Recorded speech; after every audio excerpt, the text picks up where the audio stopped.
Welcome, Alison. No, And Andrea. thank you for being here and for being open to share your journey to becoming a coach supervisor. It would be lovely to start with a little bit of a background to yourself and what made you decide to become a coach right at the beginning when you started Oh, coaching. right at the beginning. Well, yes, it was a long time ago, probably in the early 2000s. So I think just because of the work I do in organisational development and learning, there was an opportunity to train as a coach.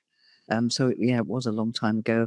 And yes, really sort of welcome. I mean, I welcome any development opportunity. I've always wanted, want to develop because I don't feel I can work in this area unless I'm as skilled as I possibly can be, and mainly use that as an internal coach to people in the organisation, so leaders in the organisation, which I still do. Yeah. And the reason I went actually applied to be a coaching supervisor was that somebody who worked for us in Hounslow, the London Borough of Hounslow, a consultant who worked for us, she contacted me and said, "I'm going on this training. Would you like to come?" And I've been on courses with her before, so I thought, yeah, no, okay, because it's something else that would be really helpful in my work. Um, no intention of creating a private practice, but I did want to use the skills and apply them at work. In terms of your coaching journey, and in terms of what drives you as a coach, and how does that influence your supervision? Well, I think what drives me as a coach is just knowing my real interest is in organizational development, and I'm actually doing a master's at the moment through Roffey Park Institute. And actually, a lot of the learning I've had in terms of reflective practice, because that's such a core part of coaching and supervision, has really helping me on the master's course as well. So there's a huge link up. Um, but why I think it's important is because, especially for everyone in organizations, it's really challenging at the moment. So, and I know that coaching is probably one of the most powerful tools that can really help and support people to develop and grow. So, that's why I became a coach, because I just feel it's part of the individual work that we do in terms of developing organizations.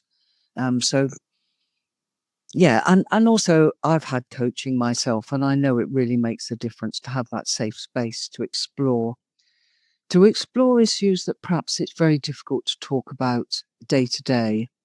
So to have that sort of relationship where you can share things in confidence, and go into dialogue with somebody and really reflect on practice and what's happening has been hugely beneficial to me. And so, there's a real motivation to make that accessible to other people, which I think More Happy does actually. The company that I'm coaching a supervisor for is, that's one of the ambitions of their sort of mission is to make coaching accessible to everyone. Now you mentioned that space that you create, right? And both in coaching and supervision, that confidential, safe space, not feeling judged, being okay to be vulnerable is so critical.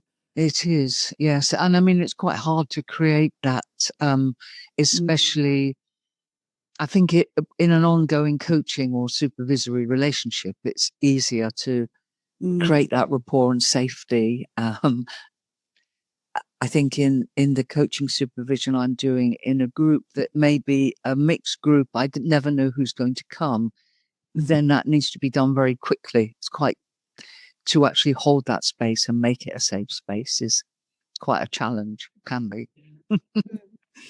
And speaking of challenges, Alison, what would you say there were some maybe challenging aspects of your journey to becoming a supervisor? Well, I think the most challenging thing for me was, I think, actually starting to do this for real. So actually supervising coaches, and I think I started off feeling very unconfident. I mean, the training was brilliant with Animas that I had, but I suppose because I didn't have a private practice, which many of the other people did on the course, I never felt quite as knowledgeable or skilled as other people. So when I first started to supervise groups, I think I was very unconfident. And I have grown in confidence. I wouldn't say now I'm, really confident, and there are still lots of things that come up that are quite challenging. But the coaches who come to the group sessions are so brilliant, actually, as coaches, that often, one of my roles as a supervisor in that space is literally to hold the space.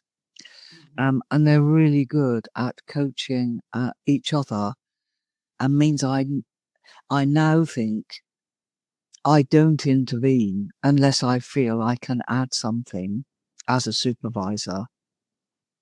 So I think that, that goes back to, I suppose, this sort of reflection about when do you intervene, when do you not? What is helpful and what isn't? Sorry, I've forgotten the question. Was me now. Yeah, what were some of the challenging aspects of your journey to becoming the supervisor? And you were saying to My confidence, really. I think that was the main thing, was my confidence. And how did you overcome these challenges? How did your confidence grow? And what did you learn from that? I learned that I could be helpful. I have feedback after the sessions I run, and I mean, I find it really difficult sometimes to read the feedback, but actually these sessions, they are helpful to people. Quite clearly they are. And I've had coaches, follow up with me to ask for further support, especially when they're going through an accreditation process, or they've got a particular really big issue in a coaching relationship. They will contact me separately. So, so my confidence has grown in that way, and just being more sure of my role in practice. So clear, the training really explained what the role of supervisor is, which is, it's not about being a coach. It's not about just being a coach. So I've really always held with the normative, formative, and restorative approach, and really sort of held on to that as a framework. And also, the models, the other one in particular that I use a lot, which again, it's just about using them, is the 7I model, which I found incredibly useful, especially in one-to-one coaching, when I do one-to-one supervision. Yeah. So I suppose it's just about practice. It has been about practice. It's been about doing it, which has helped me, and just knowing I can hold that space, and can be helpful in that space to the coaches. But yeah, there are huge challenges, because although the coaches are, I would say, so good, because they've just come through training usually, so they're actually coaching for hours, to get their hours for accreditation. But it's quite a challenging model, because they never know who's coming in to the coaching space. So they're coaching a range of issues, a huge range of issues. So there are a lot of things that come up. And I suppose that's the other thing, that over time, there are themes. So that has helped me to be aware of what the sort of themes are that they're facing, and maybe to to be able to explore those with a bit more confidence. I see. I see. Can you give us some examples of these themes that coaches bring? Yes, I mean, I think coaching in this way, because they it's a 45-minute coaching session online. They put up a bio so often, and the organisations that buy the coaching sessions, people can have unlimited coaching sessions. So loads of issues come up around people not coming to the sessions, not understanding what coaching is. They may never see the person again. So there's this huge thing about unfinished business. So will they see that person again? Maybe they will, maybe they won't. There's then there's a thing about dependent. Often there's so many things about dependency. So people book session after session after session, and is that okay? I mean, where is this going? Is there an end point? Is there a midpoint? Is there a review? And then I think the the boundaries of the role between mentoring, because often their clients will come and say, I want some advice about. And so there's quite a big challenge in persuading people that is not what we're doing here. We're not giving advice, we're not mentoring, we're coaching. And then on the other hand, that a lot of people they see maybe it's very easy to sort of drift into really difficult issues. And the other thing is that a lot of their clients come with massive issues. And really, how do you focus that to be useful in a 45-minute session? So there are lots and lots of challenges for the coaches, especially when they start. Yeah. You seem to be exposed to so many challenges with your clients, with your supervisees. And as a group, as you said, probably bringing all of these different issues in a group. I assume a lot of the coaches relate to what somebody else brings in the group. And how do you navigate it? How do you not necessarily navigate, but how did the supervision course prepare you for this? Well, I think what we actually covered on group supervision really helped me, because that was covered on the course and various sort of approaches were discussed. So because of my experience, I mean, I'm very open now to running a session in whatever way suits the coaches. So we do contract, contracting also helped me, and to recontract. And that's something also we talk about, with the coaches about, going back and actually making sure, are we on the right track here?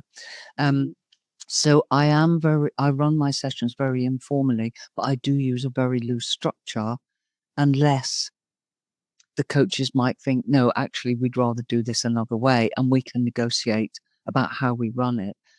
But the way I start always is with a check-in. So I think modeling perhaps what we did on our course, and also to very quickly create an environment where people can feel safe enough to share. And I often do this, and I think, again, this was something that was on my course, which I sort of mirror, which is about using a bit of positive psychology to ask coaches to say something that's going well, not to, because we focus so much on the dilemmas and challenges. Let's actually think about what's really going well in your coaching practice. What are you doing well? What's your story? So we start off like that, and then we negotiate for space.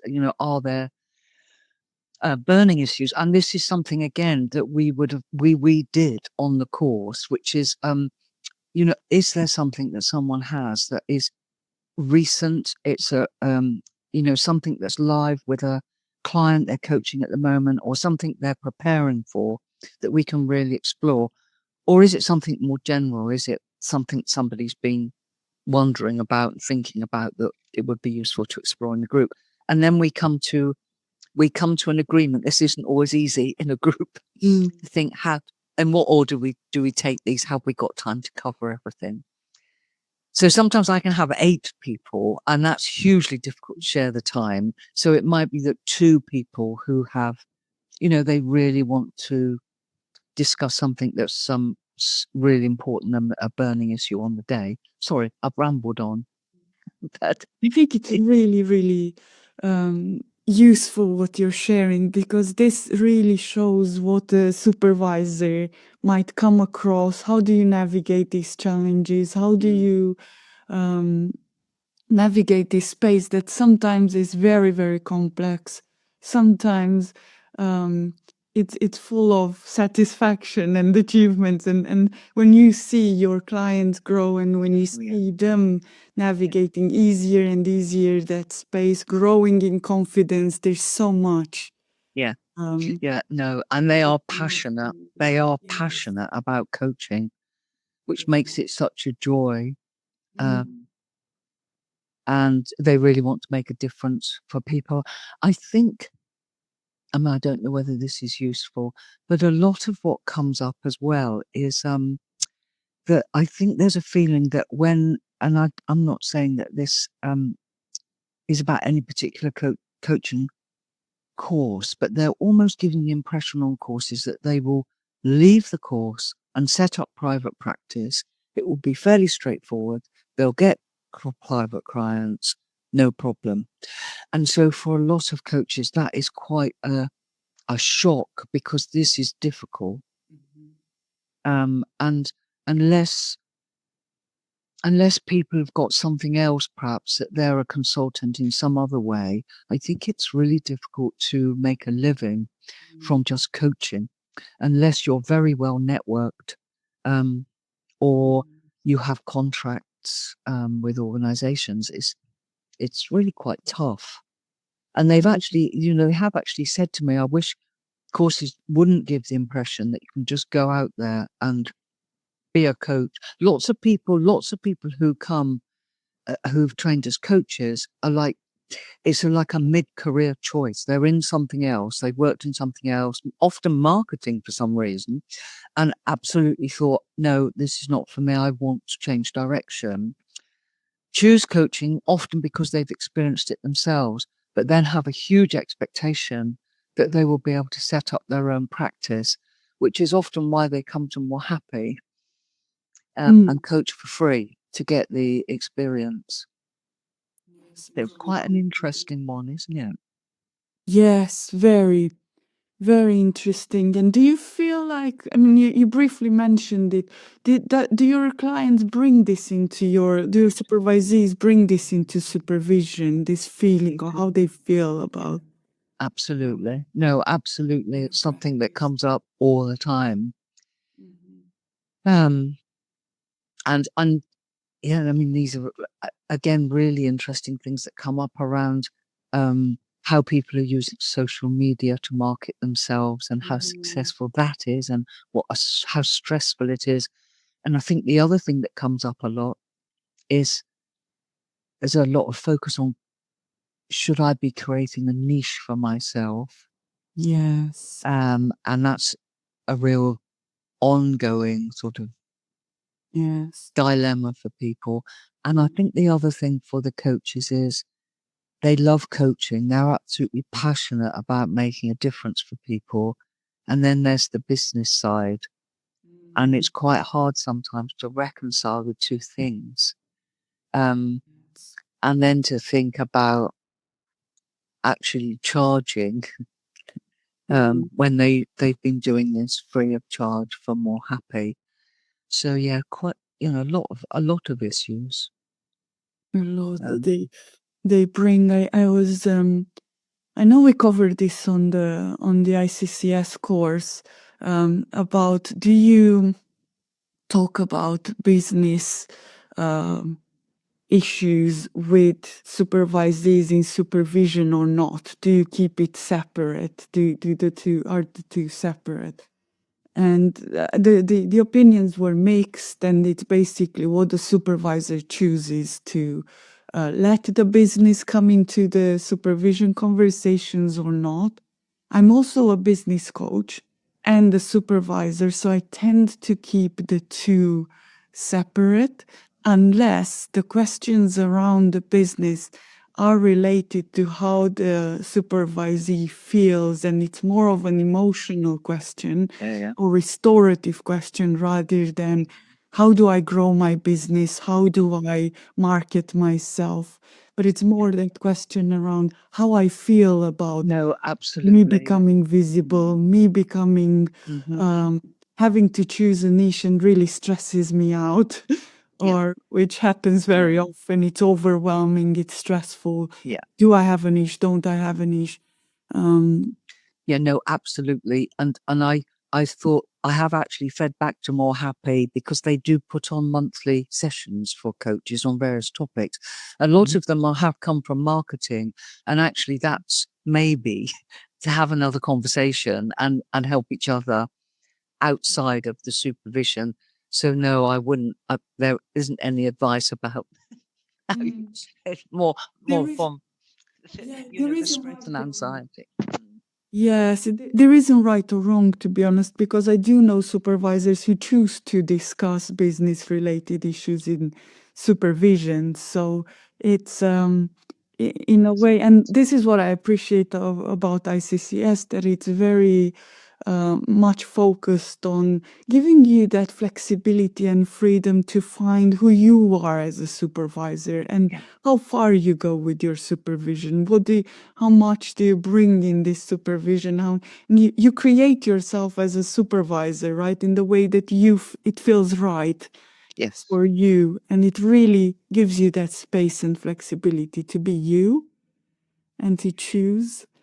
Yes, no, I think it's I think that was one of the surprises perhaps for a lot of us on the training was the idea that we can intervene to maybe challenge in a way that perhaps we wouldn't as a coach.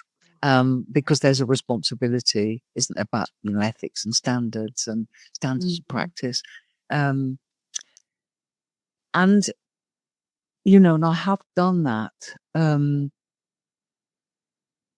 Particularly when there are issues around dependency, which, and I have to think, well, and I've been challenged back on it, interestingly. But for me, to have to have somebody contacting a coach twice a week, for weeks on end or months on end, I would have to. I do then. I will use that to challenge that because for me, that's not a healthy, it's not healthy. It's not about growth. There's something else going on in the relationship. This is where the normative function comes into play, and where our more directive, much more directive. intervention is needed, or we feel that's what would benefit the coach. Because we also have a responsibility towards the coach and their client. And the client, Good. And the whole system they are part of. No, absolutely. And that's not easy, and I am challenged back. So, and the same with giving advice or mentoring, and coaches do approach that differently. And rightly or wrongly, I don't know what you think, Andrea. What I think is that because there's a lot of pressure on them sometimes to give advice, but they just need to realize when they're coaching and to make it very explicit. This, if at the end of the session, some of them do this, we spend 5 minutes and you can ask me questions about my specialism, because often they've got a specialism. We are not coaching then. This is mentoring. So I think it's about, that's for me, but I might rightly or wrongly about what hat they're wearing. But it's not something that more happy and much more into actual, pure coaching. But I know under pressure, because people say, well, I've been a leader in this profession or finance for my, all my working life, and that's on their bio. So often people come in and say, oh, I've come see you because I want to know about finance and how I correct. So it's hugely challenging in that way. And I guess that's the beauty of your work as a supervisor, part of the beauty of your work. And speaking about, there seems to be you're navigating some complex situations, but I'd love to hear a little bit about what makes you passionate about supervision. What do you love about it? What do I love about it? Well, I love the fact that, I suppose the supervision I do for More Happy, I love because the coaches are so passionate. And if I can help them at all and to help in turn the clients. And when you think about the big picture stuff that you just mentioned, the system, because I work in a complex organization, I know some of the issues that people face. And actually, we do a lot of work in my organization to try and make life better for people, but sometimes they don't have that support. And to have those to be able to help those coaches to help people who are facing huge challenges sometimes in their lives. Not just at work, but often at work. It's hugely, I did it unpaid for a long time. More Happy do pay me now. They pay me £100 for each session. But I didn't want to be paid because I feel this is giving something back, because I've had huge investment throughout my working career. And so this is about giving something back if I can. I don't always feel confident about what I'm giving back, but if I can, create that space where people can learn and develop and think about this and, step back and reflect out loud in a safe space with people who are going through the same sort of, facing the same sort of dilemmas, then that has to be, beneficial. And in turn, I need to think about what I need as a supervisor as well in terms of supervision. Because although it isn't I haven't got a private practice, I still need to, and I'm not always clear about, I'm not always sure about what I'm doing, but I do need to reflect on it and be held to account, really. So I don't, but that's why I want to do it, because it makes a difference. It obviously, hopefully, makes a difference to the coaches, but it makes a difference to the people they coach. So we all are the best we can be. We're not perfect, any of us, but we're in a helping profession, and we have huge responsibilities that brings, really, about how we are how we use ourselves as coaches, as supervisors, as leaders. Yeah. And this is a journey. This is an ongoing journey for us as well as supervisors, isn't it? We constantly grow, learn. Confidence comes with competence, with practice a lot of time. I think that's one thing that I'm really taking away from our conversation with you, that it almost feels like the more, when you started practicing and the more you started practicing, the more your confidence grew, and it's still growing, it's still in process, and it's very normal. I don't know whether we'll ever get to the end of the journey. As humans, as supervisors. Yeah. No. And when I go to supervision, I've been going to the supervision groups, and seeing how other supervisors run their session is hugely beneficial to me. And it's really important to have that challenge, isn't it? It's really important. I mean, I can reflect after I've supervised, but that's just my internal reflection. But to have that sort of challenge in a group is really helpful.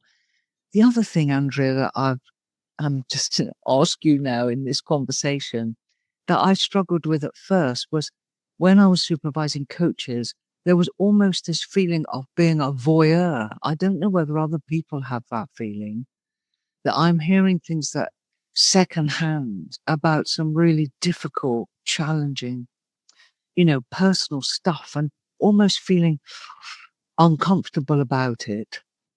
I don't know whether that's something that other people experience. Are you referring, Alison, to the fact that the client that we're actually talking about, the coach's client, is not really in the room? Not in the room. And so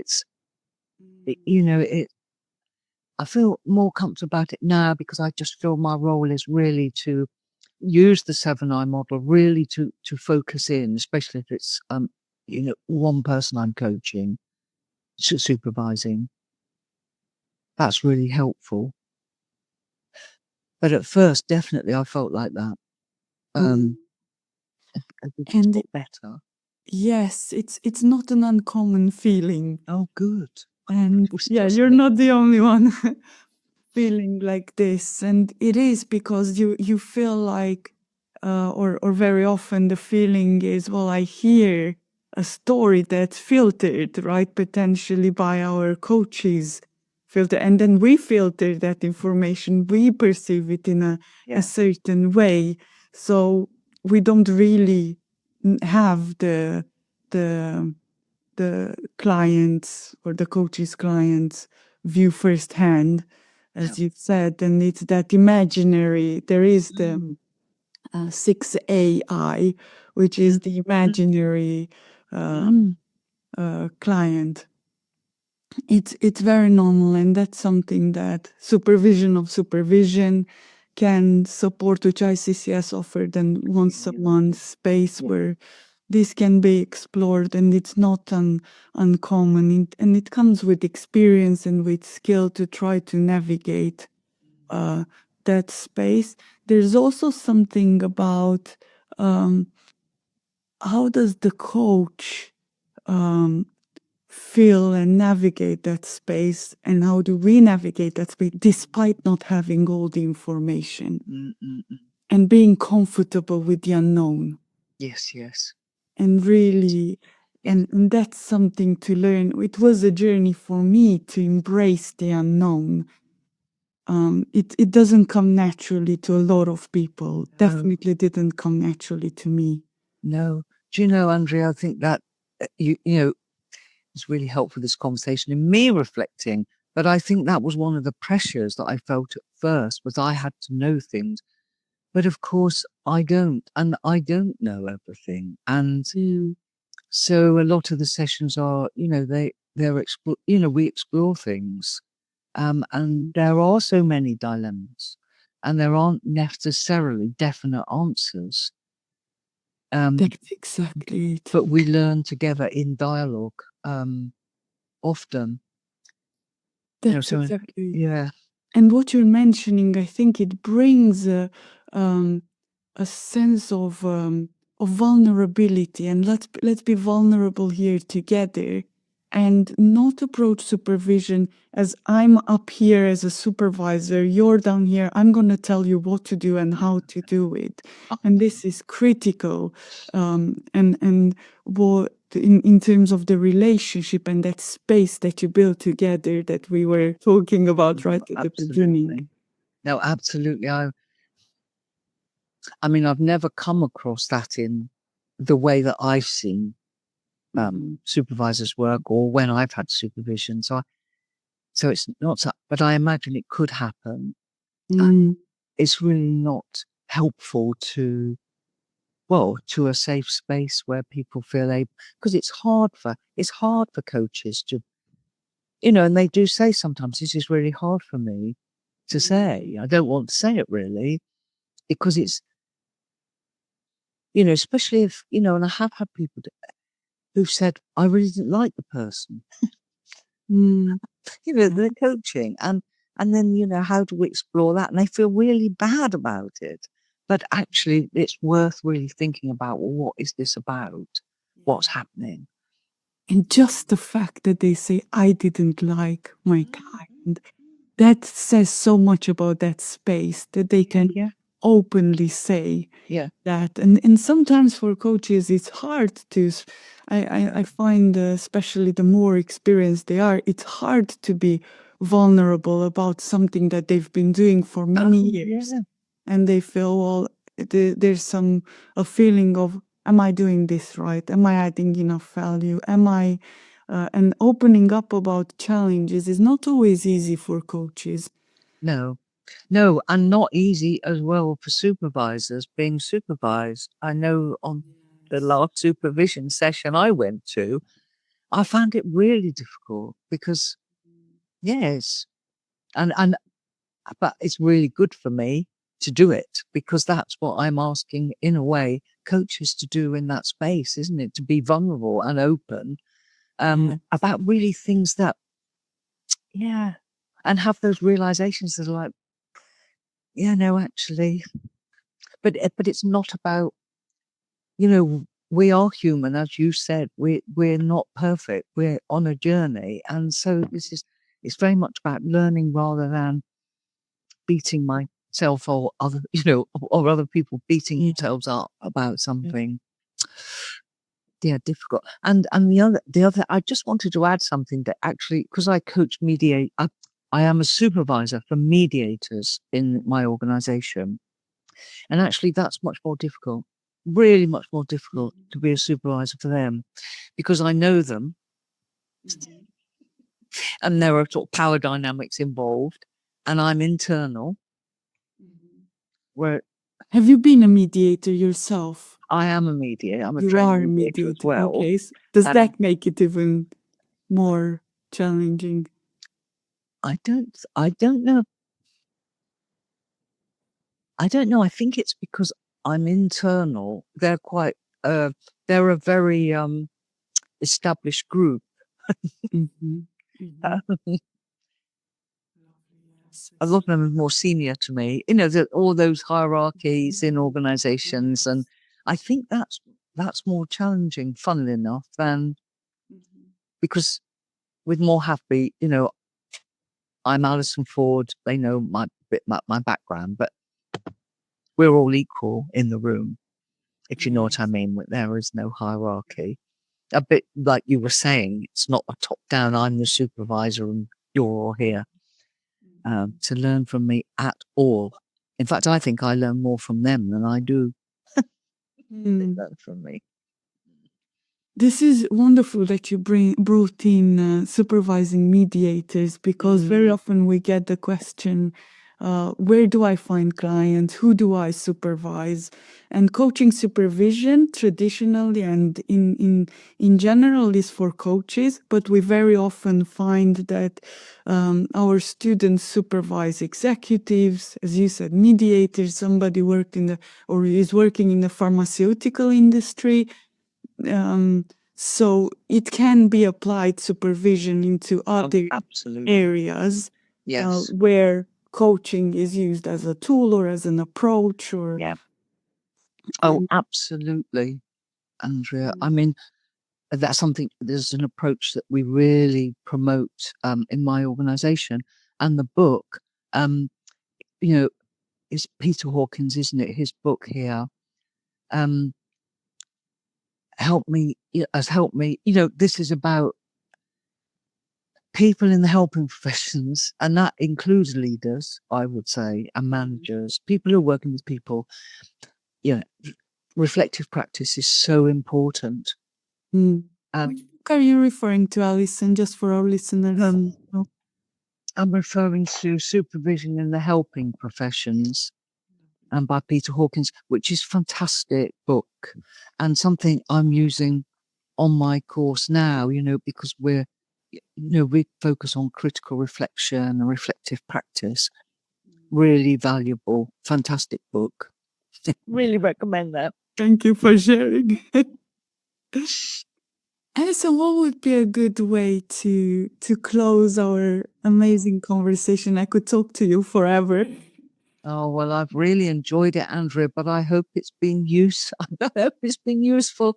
And I would recommend, I obviously recommend the course and becoming a supervisor, but perhaps not to think this will be I'm going to make a living at it, although I'm sure some people do. But it's hugely developmental and, provides just to know about the 7I model has helped me in lots of situations, not just as a supervisor.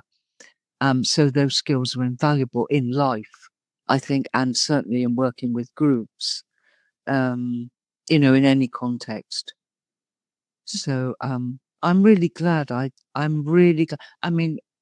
It isn't, organizational development is my main focus on organizational systems, but actually individuals are, that's what makes up these systems. So, we need to work across the whole thing. So this has been, and this conversation's been brilliant, and I'd love to go on with it. Yes, We can definitely have another conversation. Alison, it was such a pleasure to have you, and thank you for your openness, your vulnerability.